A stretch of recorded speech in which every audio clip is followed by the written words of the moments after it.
दोस्तों नमस्कार। 72,825 शिक्षक भर्ती 2011 में आवेदन करने वाले सभी अभ्यर्थी भाई बहनों का हमारे इस करियर सीक्रेट चैनल पर हार्दिक स्वागत है। मैं तिलक। आज का वीडियो आप लोगों के लिए जानना बहुत ज़रूरी है और देखना भी बहुत ज़रूरी है, क्योंकि 72,825 शिक्षक भर्ती 2011 की सब कैटेगरी 12,091 में जो सिंगल बेंच का ऑर्डर हुआ था और सरकार ने उसको डिवीज़न बेंच में जो है स्पेशल अपील के द्वारा चैलेंज किया था, उसमें अभी तक डीबी में केवल इतने रिटों के खिलाफ सरकार ने अपील दाखिल किया है। उसकी संख्या हम बताएंगे, साथ ही साथ कितनी रिटें अभी बची हुई हैं, और सरकार अगर इन रिटों पर जो है जल्द अपील नहीं दाखिल करती है तो फाइनल ऑर्डर पर इसका क्या असर पड़ने वाला है, यही इस वीडियो का मुख्य पॉइंट है। इसी पर हम आज चर्चा करेंगे। फिलहाल जो है डिवीज़न बेंच में ऑर्डर रिजर्व हो गया है, फाइनल ऑर्डर जल्द आने की उम्मीद है। ऐसे में जो है अभी तक सरकार ने जो है सभी रिटों को चैलेंज नहीं किया है। तो मित्रों सारा डिटेल बताएंगे। अगर आप नए हैं तो हमारे चैनल को अधिक से अधिक संख्या में सब्सक्राइब कर दीजिए, वीडियो में अंत तक बने रहिए, बेल आइकन को ज़रूर दबा दीजिए। अगर नए हैं तो चैनल को सब्सक्राइब करके ज़रूर रखिए, क्योंकि आपको महत्वपूर्ण नोटिफिकेशन मिलता रहेगा। मित्रों हम आपको बता दें कि 12,091 का जो मामला 2015 से अभी तक चल रहा है, अभी तक उसका अंत नहीं हुआ है। 72,825 शिक्षक भर्ती का ये सब कैटेगरी है, इसे सुप्रीम कोर्ट ने भी माना है, और अब चूँकि हाई कोर्ट में सुप्रीम कोर्ट के परमादेश पर इसका मामला चल रहा है, जिसमें सिंगल बेंच से 12,091 के याचियों को और सभी अभ्यर्थियों को जीत मिल चुकी है। सरकार स्पेशल अपील दाखिल कर चुकी है। मैं आपको बता दूं, थोड़ी सी भूमिका में जाना पड़ेगा, और वो भूमिका क्या है मित्रों। 2015 में 75,000 से अधिक प्रत्यावेदनों के आधार पर 12,091 को शॉर्टलिस्ट उत्तर प्रदेश की सरकार ने किया था। तत्समय सुप्रीम कोर्ट को उसने सूचित किया था कितने लोग जनपद तथा जनपदों के कटाव से तत्समय ऊपर पाए गए हैं। तो उस समय सुप्रीम कोर्ट ने कहा था भाई ठीक है, इनको जो है वेरिफिकेशन करके नियुक्ति दे दीजिए, और नियुक्ति प्रक्रिया भी पूरी हो जाएगी, और 66,655 जो हमने जो है ब्रेकअप दिया है उसका भी अनुपालन हो जाएगा। 2 अंतरिम आदेश उस समय दिए गए थे। एक अंतरिम आदेश था कि जो है 1100 याचियों को भी आप नियुक्ति दे दीजिए। 1100 याचियों में से 839 लोगों को नियुक्ति सरकार ने दे दी और उन्हें परमानेंट भी कर दिया, जबकि उनको एडहॉक नियुक्ति देनी थी। लेकिन एक दूसरा जो अंतरिम आदेश था 12,091 का सरकार ने नहीं माना, और बाद में क्लोजर रिपोर्ट सुप्रीम कोर्ट में लगाई कि हमने नियुक्ति कर दी है, हमारी नियुक्ति प्रक्रिया पूरी हो गई, 66,655 हमने भर दिया है। इस पर कोर्ट ने मान लिया और क्लोजर रिपोर्ट को उन्होंने जो है सरकार ने सबमिट कर दिया कोर्ट में। कोर्ट ने उससे संतुष्टि ले ली। लेकिन 12,091 ने में जो अभ्यर्थी थे वो लोग याचना के माध्यम से कंटेम्प्ट गए सुप्रीम कोर्ट में, उनका कंटेम्प्ट भी खारिज हो गया। फिर थकार कर लोग अनुच्छेद 32 के तहत फिर सुप्रीम कोर्ट का दरवाजा खटखटाया।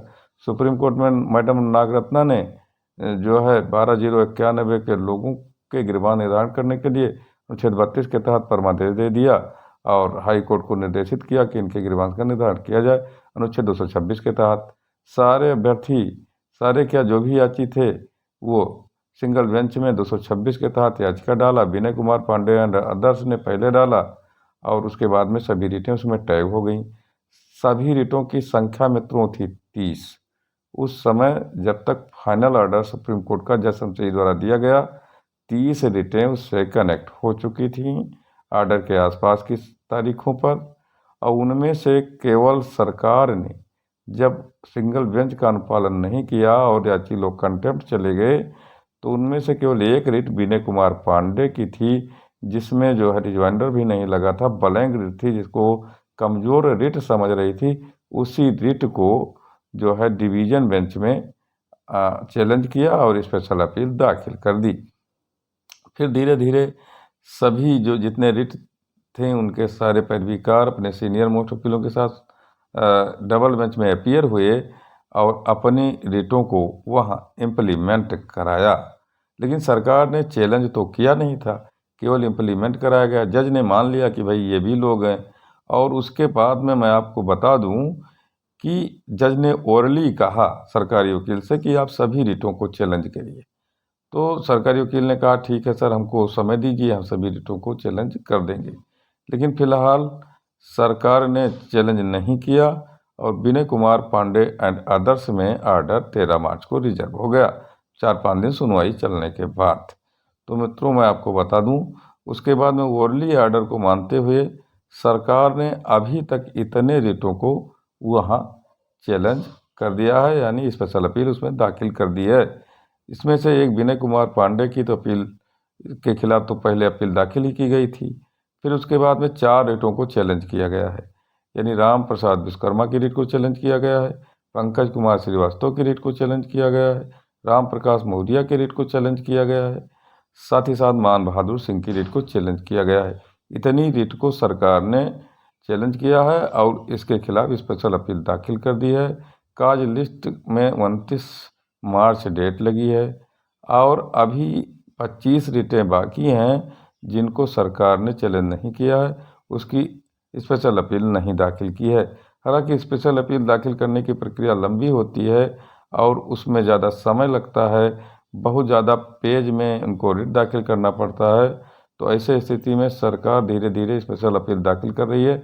हमें जो लग रहा है कि सारे जितने भी केस हैं, जितनी भी रिट हैं, सब पर स्पेशल अपील दाखिल करेगी और इसी तरह से एक चेन की तरह एक एक दिन 4-4, 5-5 रिटों की डेट पड़ेगी और उस विनय कुमार पांडे की रिट से लोग कनेक्ट होते चले जाएंगे उस रिट से। हालांकि सरकार अगर रिट ना भी दाखिल करे तो इस पर कोई फर्क नहीं पड़ता, ना अभ्यर्थियों याचियों का बस है, ना उनके वकीलों का बस है। ये सरकार का काम है और सरकार को ही करना है। अगर फाइनल ऑर्डर आता है तो एक तरह से विधिक प्रक्रिया के तहत सब पर ऑर्डर माना जाएगा, चाहे सरकार उसको चैलेंज करे, स्पेशल अपील दाखिल करे या ना करे। और ऑर्डर आने के बाद भी ये जो जितनी भी अपीलें हैं वो कनेक्ट होती चली जाएंगी और सेम ऑर्डर उस पर लागू होता चला जाएगा। तो मित्रों इस पर चिंता करने की कोई बात नहीं है, इस पर फाइनल ऑर्डर पर कोई असर पड़ने वाला नहीं है।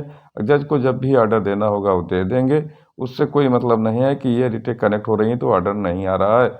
ऑर्डर मैं आपको बता दूं कि अप्रैल के प्रथम सप्ताह में आने की उम्मीद है। अगर कोई दिक्कत आ जाती है तो दूसरे सप्ताह में ज़रूर ऑर्डर आ जाएगा। आप निश्चिंत रहिए, धैर्य रखिए। मित्रों यह था आपका ताज़ा अपडेट। धन्यवाद।